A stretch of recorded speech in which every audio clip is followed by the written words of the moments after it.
হুমায়ুন কবির থেকে এসআইআর বা মুখ্যমন্ত্রী সফর সহ বিভিন্ন বিষয়ে বুধবার বহরমপুরে জেলা কংগ্রেস কার্যালয়ে সাংবাদিক সম্মেলনে কি বললেন অল ইন্ডিয়া কংগ্রেস কমিটির সদস্য অধীর চৌধুরী আমরা দেখব।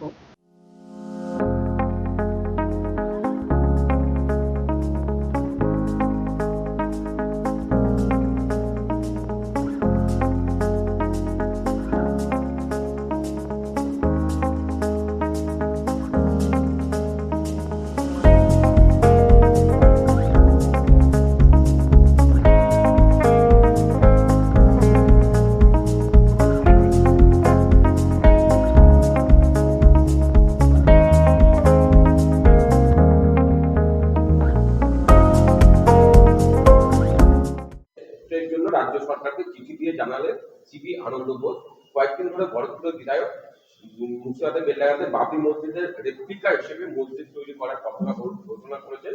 শুধু তাই নয়, তিনি চ্যালেঞ্জ ছুড়েছেন কেউ তাকে বাধা দিলে তিনি জাতীয় সড়ক অবরোধ করবেন। দিদির দলের লোক দিদিকে আর বাধা দেয়? দিদির দলের ভাই, দিদির দলের লোক, দিদির দলের হয়ে রাইট করে, দাঙ্গা করে, দিদির দলের ভোট করে, দিদির দলের এখনো এমএলএ হয়ে আছে। দিদি থাকতে তার কিছু হবে বলে আমার মনে হয় না। দিদি তাকে রক্ষা করবে, দিদির কথাতেই করছে, দিদির পরামর্শই করছে, দিদির মদতেই করছে, দিদির সাহায্যেই করছে, ম্যানেজ করছে। বিএলও তো তৃণমূল দলের লোক সব। কেন্দ্রীয় নির্বাচন কমিশন তারা ভাবছে আমরা বিজেপিকে মদত করে বৈধ ভোটারকে অবৈধ করব। আর দিদি বলছে হাম কিসি সে কম নেই, আমি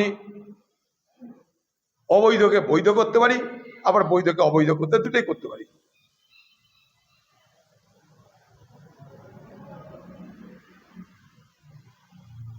আর হাতের জাদু দেখিয়ে দিদি 2200 থেকে 400 সংখ্যা কমাতেও পারে, বাড়াতেও পারে।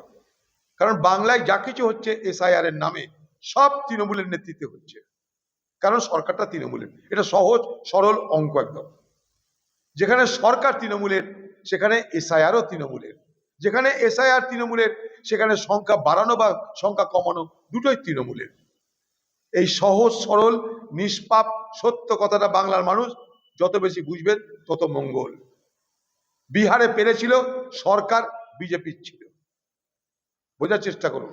এসআইআর প্রথম চালু হলো বিহারে, সরকার বিজেপির, সম্ভব হয়েছিল ভোট চুরি। এসআইআর এর দ্বিতীয় পর্যায়ে পশ্চিমবঙ্গ, ভোট চুরি, ভোট এদিক ওদিক, সংখ্যা কমানো বাড়ানো সব নির্ভর করছে সরকারি দলের উপরে। এই সহজ সরল সত্য কথাটা বোঝার চেষ্টা করবেন। যা হচ্ছে এসআইআর এ ঘাপলাবাজি সব তৃণমূল করছে। তার জন্য তৃণমূল নেতারা আগেই বুঝে যাচ্ছে যে তাদের ভোটার বাড়ছে কি কমছে, এখনই তারা বলে দিচ্ছে। দিদি বলছে আমি থাকতে এই বাংলায় আমার থেকে বড় চোর আমি কাউকে হতে দিব না।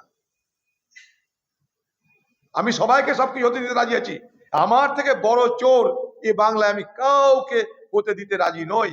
দিদির এই প্রতিজ্ঞা, তাই সেই প্রতিজ্ঞা পালনের জন্য তার দলবল ময়দানে নেমে গেছে। এই যে ঘুরছে না, সব ট্রেনিং হচ্ছে কি করে চুরি করতে হবে, কি করে ভোটের সময় ঠিক থাকতে হবে, কাকে কাকে ট্রান্সফার করতে হবে, সব চলছে এগুলো। এটা ভোট চলছে। দিদি হেলিকপ্টারে ভোট ভ্রমণে বেরিয়ে গেছেন, সরকারি টাকা খরচ করে ভোট ভ্রমণ হচ্ছে এখন দিদি। কি করে চুরি বাটপাড়ি ছ্যাঁচামি, কাকে টাইট দিতে হবে, কাকে কেস দিতে হবে, কোনটা লুট করতে হবে, সব তালিকা তৈরি করতে দিদি নির্দেশ দিয়ে যাবেন এখানটায়। সারা পশ্চিমবঙ্গে এই এসআইআর নিয়ে ঘাপলাবাজি হচ্ছে, লিখে দিন একদম। এসআই নিয়ে ফার্স হচ্ছে পশ্চিমবঙ্গে, এসআইআর একটা ফার্স হয়ে দাঁড়িয়েছে।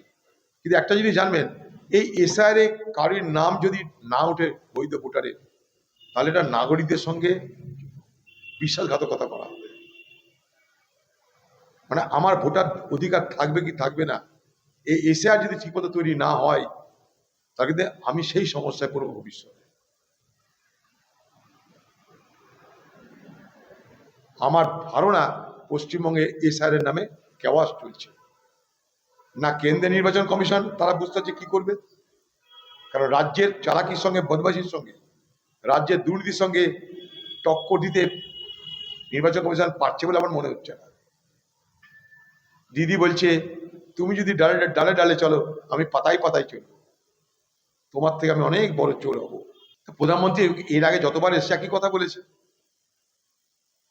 এটা বলতে পারে যে লড়াই করো আর পরাজিত হও, এটাও বলতে পারে কালকে। বিজেপির সঙ্গে বাম কংগ্রেস এদের মধ্যেই লড়াই হবে, রাজনৈতিক মুর্শিদাবাদে নতুন রাজনীতি। কার কার কি হবে আমি জানি না। মুর্শিদাবাদ জেলায় কংগ্রেসের উত্থান হবে, আমি লিখে দিতে পারি। সর্দার সভা অনুষ্ঠানে সর্দার বল্লভভাই প্যাটেল সত্যিকারের অর্থেই ধর্মনিরপেক্ষ ছিলেন। যখন পণ্ডিত জওহরলাল নেহেরু বাবরি মসজিদ ইস্যুতে সরকারি তহবিল ব্যয় করার কথা বলেছিল, তখন সর্দার বল্লভভাই প্যাটেল এর বিরোধিতা করেছিল। সেই সময় তিনি সরকারি অর্থ দিয়ে বাবরি মসজিদ নির্মাণের অনুমতি দেন। নেহেরুজি সোমনাথ মন্দির পুনর্নির্মাণের প্রশ্ন উত্থাপন করেছিলেন। সর্দার স্পষ্ট করে বলেছিলেন যে সোমনাথ মন্দির মামলাটি ভিন্ন। জনসাধারণ সেখানে 30 লক্ষ টাকা দান করেছিলেন।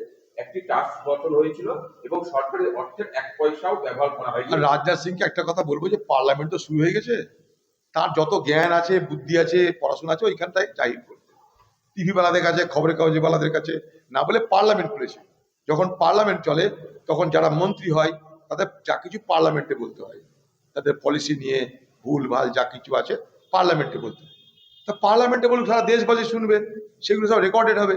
বাইরে ফাউ পাতালা করে লাভ কি আছে?